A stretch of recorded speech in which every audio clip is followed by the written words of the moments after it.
जी हाँ बनर भाइयों, इस कहानी का नाम है वेलकम तूफानी रात का।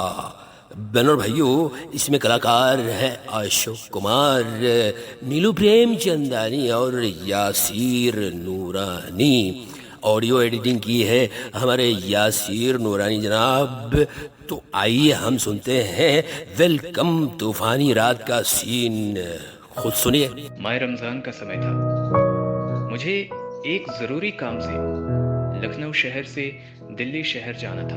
काफ़ी देर तक मैं अपनी फ़्लाइट का इंतज़ार करता रहा, लेकिन उस वक्त मुझे अपनी वो फ़्लाइट भी नहीं मिल रही थी। किस्मत किसी की इतनी ख़राब हो सकती है, मैंने इस बारे में कभी सोचा भी नहीं था। अचानक से बादल गरजने लगे और ज़ोरदार बारिश होने लगी।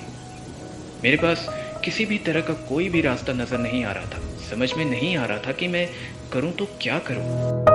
इसी बीच मुझे एक फ़ोन आया। उठाकर देखा तो यासिर नूरानी जी का फ़ोन था।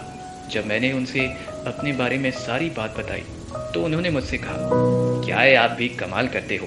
कई बार बारिश हो जाती है तो कई बार आपकी फ़्लाइट छूट जाती है।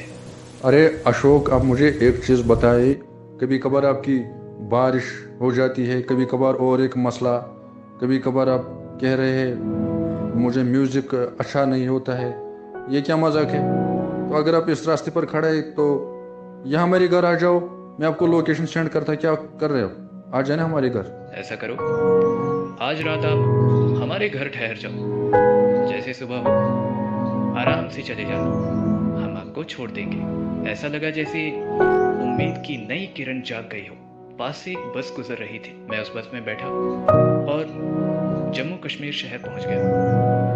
लेकिन ऐसा लग रहा था जैसे परीक्षा की असली घड़ी बाकी है। मैं अचानक से यासिर नूरानी जी के घर का रास्ता भटक गया। काफी लोगों के पूछने पर मुझे उनके घर का रास्ता पता चला। जैसे मैं उनके घर पहुंचा तो यासिर नूरानी जी ने मुझसे कहा, आइए आइए बाबूजी आइए, स्वागत है आपका। आए आए अशोक जी, मेरे जिगरी दोस्त। आज तक हमारी बात खाली फ़ोन पर होती है, आज रूबरू मिल रही है। वाह वाह, क्या बात है। बैठिए। हम उनके घर बैठे और उनसे बातचीत करने लगे। लेकिन इसी बीच नीलू प्रेमचंदानी मैम जी, जो कि यासिर नूरानी जी के घर में रह रहे थे, उन्होंने यासिर नूरानी जी से कहा, अरे यासिर जी, ये कौन आए हैं, ज़रा आप हमें इनके बारे में बताएंगे। यासिर, ये कौन है? मैंने कभी इन्हें देखा नहीं और ना तुमने कभी मुझे इनके बारे में बताया। 6 महीने हो गए मुझे। तो कभी तो तुम बोलते हो फला दोस्त से मेरी दोस्ती टूट गई, कभी बोलते हो मेरे वो दोस्त बने हैं, और इनको मैं जानती नहीं। कौन है ये बताओ ना। तो यासिर नूरानी जी ने कहा, बहारों फूल बरसाओ, मेरा महबूब आया है, मेरा महबूब आया है। अरे मैडम, क्या बताऊं। आजकल तो मेरी दोस्ती, ये सच है, मेरी दोस्ती कभी कभार टूट जाती है। कुछ लोग मेरे पास भरोसा नहीं करते हैं। पहले दोस्ती के नाम से एक माला पट्टी पढ़ाती है लोगों को, ऐसा करो। मैं भी ऐसा है, मगर अशोक को मैंने आजमा कर दोस्ती इतना हो गई, आज हम एक दूसरे के घर में भी हो गए हैं। तो जिस तरह आप और मेरी दोस्ती कम से कम 4 साल से हुई है, तो अब क्या कही। तो बाकी जिस तरह मैंने ऊपर कहा है, दोस्ती आजमा कर देना। बहारो फूल बरसाओ, मेरा महबूबा आए है। तो वंस अगेन है अशोक कुमार, आपका वेलकम हमारे घर में।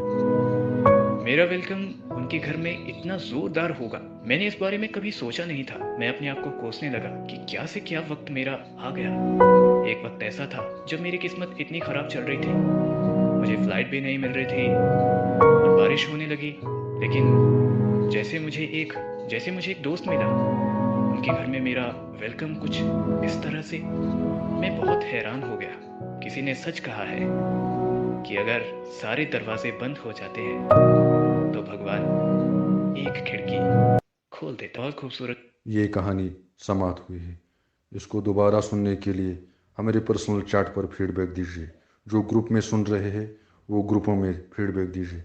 अगर हमारे द्वारा कहानी रिकॉर्ड करवाना चाहते हो तो मेल कीजिए ls.yasirnoorani@gmail.com, या इंस्टाग्राम पर हमें फॉलो कीजिए यासिर नूरानी 1234, या अशोक कुमार के जितने भी दोस्त है वो उनके साथ पर्सनल रब्ता कायम कर सकती है। बाकी शुक्रिया।